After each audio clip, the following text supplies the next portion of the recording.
အားလုံးပဲမင်္ဂလာပါဒီနေ့ကျွန်တော်ကအစာမချရခက်တဲ့သူတွေအတွက် Clear Display ကြီးတကန်နာကိုသုံးပြီး coffee နဲ့ဖျက်ပေးသွားမှာဖြစ်ပါတယ်ရှင်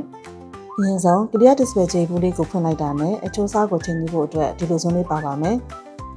ပြီးရင်တော့ကိုသားမဲ့ coffee ခွက်ထဲကို Clear Display ကြီးအမှုန်လေးတွေကိုထည့်ပါမယ်ဘယ်လောက်ထည့်ရမလဲဆိုတာကတော့ကိုလိုချင်တဲ့အဖြစ်အပျက်ပေါ်မှာမူတည်ပါတယ်ပြားရည်လာပဲဖြစ်ချင်ရင်2စွန်း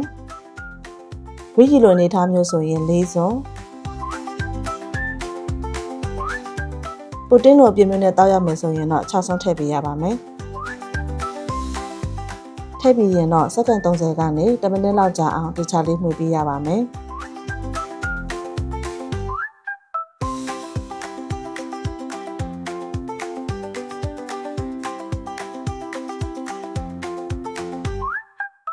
ဝေးပြီးရင်တော့4မိနစ်လောက်စောင့်ပေးရပါမယ်နော်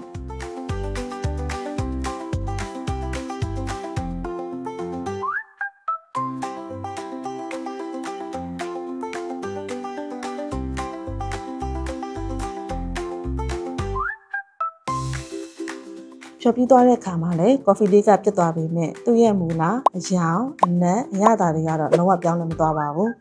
ဒီလိုဆိုရင်တော့အစာမြေချရခက်တဲ့ဖိုးဖိုးဖွားဖွားတွေအနေနဲ့ coffee ကိုစိတ်ချလက်ချနဲ့ရသာရှိရှိသုံးဆောင်နိုင်မှာပေါ့နော်